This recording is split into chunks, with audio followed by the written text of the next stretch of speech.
नमस्कार, news Hunt में आपका स्वागत है। जी हाँ, हम बात कर रहे हैं वरुण गांधी। वरुण गांधी की कांग्रेस और सपा में अटकलें जाने की लगाई जा रही थी, लेकिन वरुण गांधी की मां मेनका गांधी के एक फैसले की वजह से अब उस पर विराम लगता दिख रहा है। आइए आपको दिखाते हैं क्या है माजरा।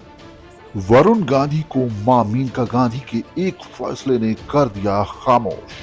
क्या बीजेपी में ही रहेंगे?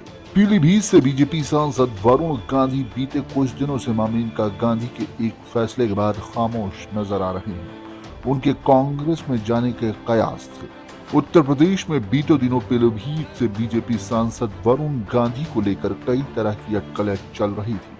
तब कांग्रेस सांसद राहुल गांधी के नेतृत्व में भारत जोड़ो यात्रा यूपी पहुंची थी। इन अटकलों को राहुल गांधी के बयान ने जन्म दिया था, लेकिन अब वरुण गांधी को लेकर चल रही अटकलों पर उनकी मां सुल्तानपुर से सांसद मेनका गांधी के एक फैसले ने विराम लगा दिया। दरअसल जब यात्रा यूपी में आई थी तब राहुल गांधी ने कहा था, मैं उनसे मिल सकता हूँ, गले लगा सकता हूँ, लेकिन उनकी विचारधारा को नहीं अपना सकता हूँ, जिसके बाद उनके बीजेपी छोड़ने के कयास तेज हो गए थे।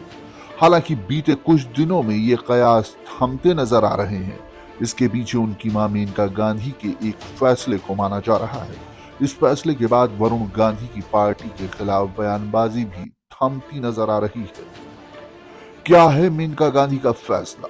गौरतलब है कि वरुण गांधी के बगावती तेवरों के बीच मेनका गांधी ने सीएम योगी आदित्यनाथ से मुलाकात की थी। दोनों के बीच ये मुलाकात सीएम योगी के लखनऊ स्थित आवास पर हुई थी।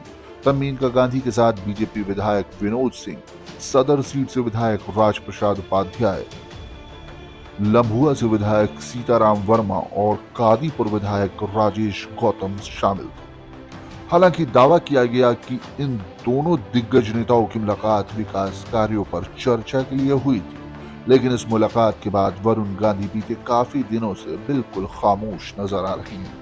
आपको बता दें कि बीजेपी सांसद यूपी विधानसभा चुनाव के बाद से ही पार्टी के खिलाफ बयानबाजी कर रहे थे। इस दौरान उन्होंने केंद्र और राज्य की बीजेपी सरकार पर खुलकर जुबानी हमले किए थे, लेकिन इस चर्चा के दौरान उन्होंने एक बार अखिलेश यादव की तारीफ भी कर दी थी, जिसके बाद अटकलें और तेज हो गई थी।